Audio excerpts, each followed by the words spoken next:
आई म्हणजे देव पृथ्वीवरचा, आई म्हणजे साठा सुखाचा, आई म्हणजे मैत्रीण गोड, आई म्हणजे मायेची ओढ, आई म्हणजे प्रेमाची बाहुली, आई म्हणजे दयेची सावली, आई म्हणजे स्वत उपाशी राहून आपल्याला भरवणारी, आई म्हणजे जीवाचं रान करून आपल्यासाठी राबणारी, आई म्हणजे जगण्याचा अर्थ शिकवणारी, आई म्हणजे ओरडून समजवणारी, आईच बोट धरून चालायला शिकवणारी, आईच आपले अस्तित्व घडवणारी.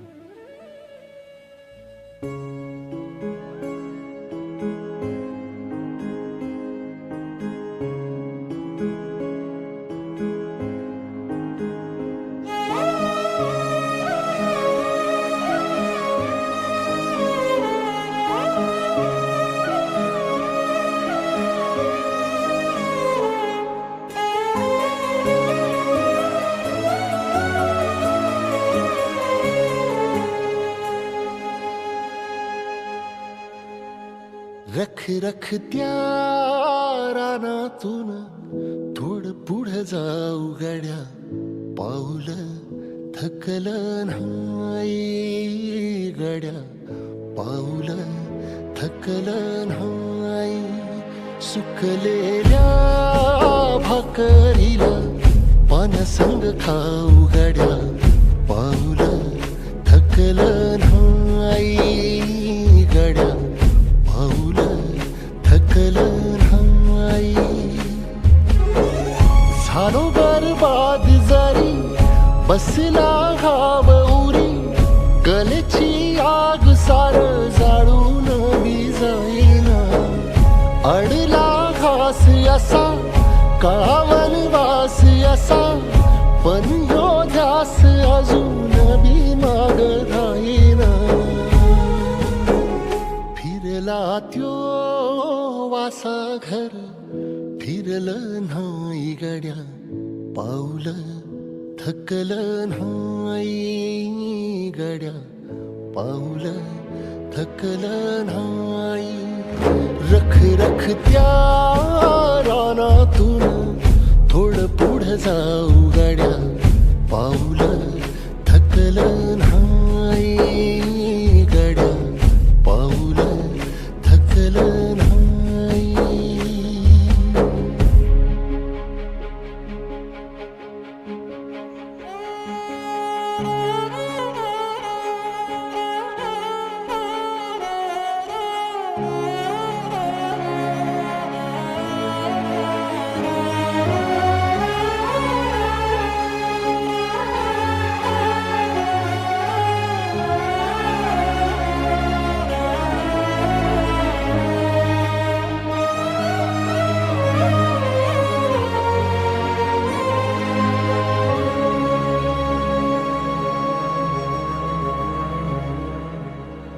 काळ रात आली तरी पडलंस पान, डोळ्यामंदी पाणी तरी गळ्यामंदी गाणं.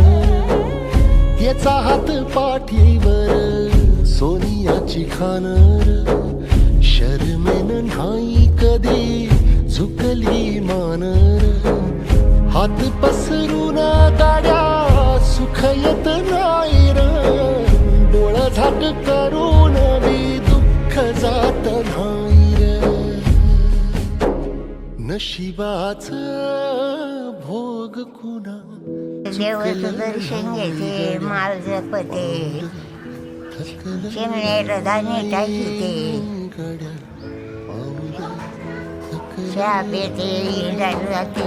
रख रख त्या रानातून थोडं पुढं जाऊ गड्या, पाऊल थकलं नाही गड्या, पाऊल थकलं नाही. झालो बरबाद जरी बसला घाव उरी, कलेची आग सार जाळून बी जाईना. अडला घास असा कावन वास असा, पण ह्यो ध्यास अजून बी माग राहीना. सुकलेल्या भाकरीला पाण्यासंग खाऊ गड्या पाऊल थकल नाही गड्या.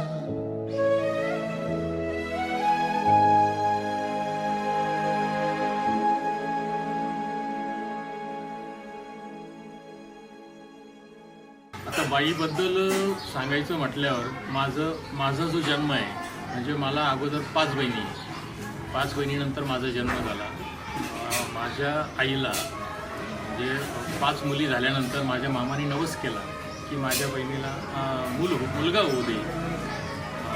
पालखेड माझं आजोळ आहे, तिथं पारेश्वरचे देवस्थान आहे, त्या पारेश्वराला नवस केला की माझ्या बहिणीला मुलगा होऊ दे, मी त्याचं नाव पारसनाथ ठेवलं आणि पारेश्वर या नावावरून माझं नाव पारसनाथ ठेवलं. तर तेव्हा नवसाचं असल्यामुळं 5 मुलीनंतर माझा जन्म झाल्यामुळं आई वडील मला खूप जपायचे आणि मग आईने मी खूप मोठा व्हावं, मी खूप नाव कमवावं.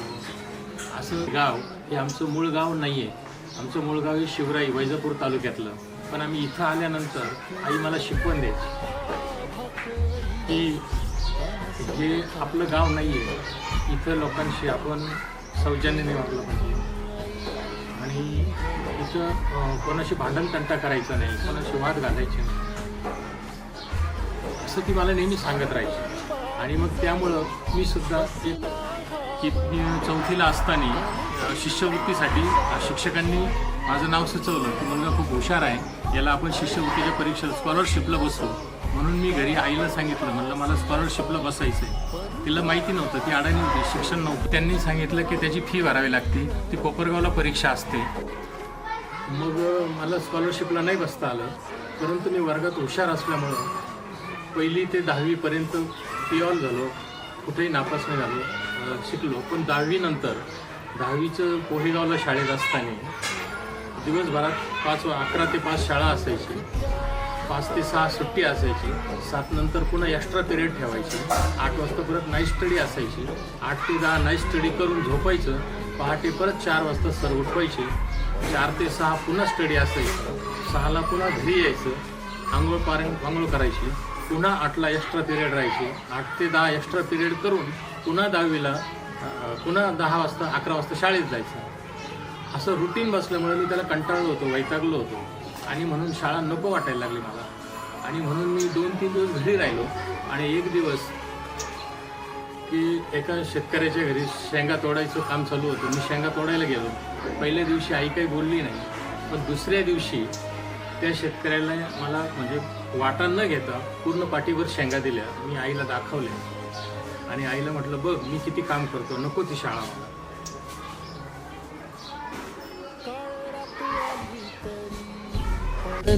पान डोळ्यामंदी पाणी तरी गळ्यामंदी गाणं, याचा हात पाठीवर सोनियाची खान, शर्मेन नाही कधी झुकली मान, हात पसरून गाड्या सुख येत नाही र, डोळा झाक करून मी दुःख जात. जवळ घेऊन सांगितलं, हे बघ पारसनाथ, तुझे हाडं शिल्लक राहिले तरी चालेल, मांस मी आणि पण शिक्षण सोडायचं नाही. पाऊल थकल नाही गड्या, पाऊल थकल नाही, रख रख त्या रानातून थोडं पुढं जा. आमचं लग्न झाल्यानंतर आम्ही दुसऱ्याच्या घरात राहत होतो. राहत असताना माझं दुसरं मूळ झाल्यानंतर आम्ही 3 भिंती पडलेल्या होत्या, त्या घरात राहिलो. जवळजवळ आम्ही 5-6 वर्षे राहिलो. नंतर आम्ही ते भिंती बांधल्या, त्या 4 खणामध्ये आम्हाला 3 मुलं झाली, एक नंदाचं 3 डिलेवऱ्या झाल्या. आम्ही 4 खणाच्याच घरात राहतो. शिवाय आमची इतकी वणवण होती, एक आहे तर एक नाही. आमचे मालक म्हणजे 4-4, 5-5 दिवस बाहेर जायचे, बाहेरचे कामधंदे पाहायचे. ते 3 मुलं आणि आम्ही सासू सासरी, सासरा आमचे मुलं सांभाळायसाठी घरी राहायचे.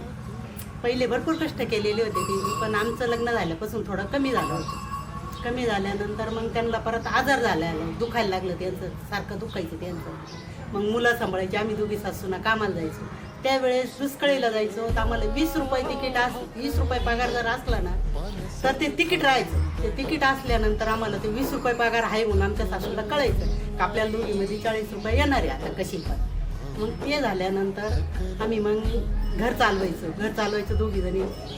घर चालवल्यानंतर मग आमच्या त्याच्यातच आम्ही त्या भिंती बांधल्या, त्याच्यातच आम्ही राहिल्यानंतर मग आम्ही तिथं जागा भेटली. आम्हाला जागा भेटल्यानंतर आम्ही बांधकाम केलं. आमच्या सासूबाई बाजार हाट करून आणायचे. बाजार हाट काही पोयगावला जावं लागायचं, तेव्हा पोयगावून पाटील बाजार करून आणायचे.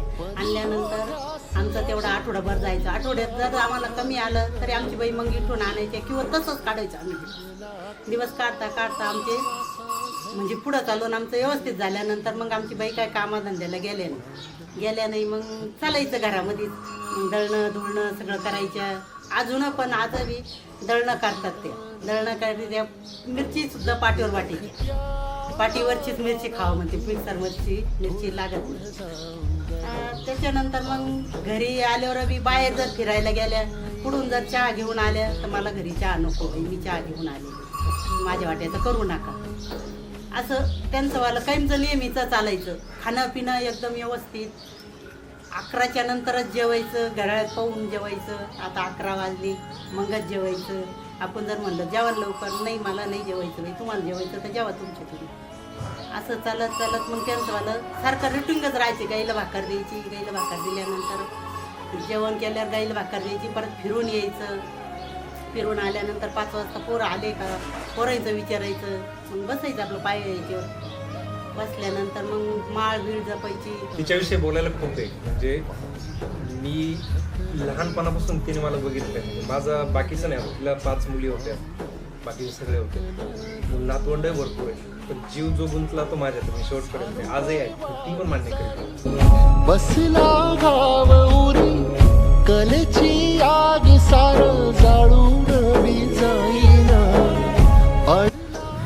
त्यांच्या नातात जास्त जीव आहे म्हणून नाचूनच जास्त ती कधी बोलून Indirect दाखवलं नाही माझ्यासाठी खूप तिने जास्त कधीच प्रेम बोलून आहे. दाखवलं नाही. पण आजही मला माहिती आहे, आज सकाळी जर निघलं ना, रात्री मी किती वाजते होतो, 10:30 वाजले, 11 वाजले, दारात पट्टी वाजली ना, तिथे येऊन जवळ विचारणार करे आज टाइम लागला. म्हणजे रात्री 11-12 वाजता जागी राहते कधी पण. म्हणजे असं नाही, माझ्या घरात मला माहितीये हे घर बांधलं पत्र्यात राहत होती पलीकडे, तेव्हापासून ती जी बाहेर झोपते ना ती आजही बाहेर आहे. घराचं तिला कधी मोह लागला नाही, कधी वाटलं नाही घरात जाऊन झोपावं, यांच्या दिशेने बघावं.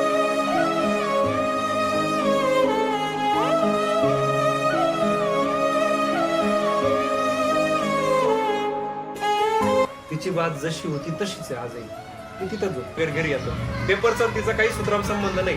नरेंद्र मोल्या काही मुली म्हणते मोन्या नरेंद्र मला दररोज मोन्या. पेपर फक्त फोटो वाचून दिसला का त्या म्हणजे त्या चित्रांवरून पुढचं काय असेल, काय घडलं असेल त्याचे आडाखे मांडायचे आणि ठेवून द्यायचे. इथं 2-2 गृहिणी असताना सुद्धा ही 3री गृहिणी सगळ्यांच्या वरती. तुला बारीक छोट्या गोष्टी त्यांच्यापेक्षाही चांगल्या कळतात. आणि नाही ऐकलं की मग वाद. ऐकत नाही ना तू माझं की मग चिडणार, मग निघून जाणार, मग पाहिजे नाही असं, मग झाडं तोडतील असं करून बसतात. इकडं झाडं तोडतील, माझं ऐकत नाही, तोडू नको मी तोडते, मग असं करून बसणार. एक गाय तिला पण दररोज जाऊन तिला भाकर द्यायची. आणि पोरांचं जरा चॉकलेट बिस्किट चांगलं नाही आहे, नाही तर घरात आम्ही नाही देत. चॉकलेट नको, पैसे नको द्यायला, मग आजी नाही देत किंवा बाकीचे कुणी आम्ही पण नाही देत ना.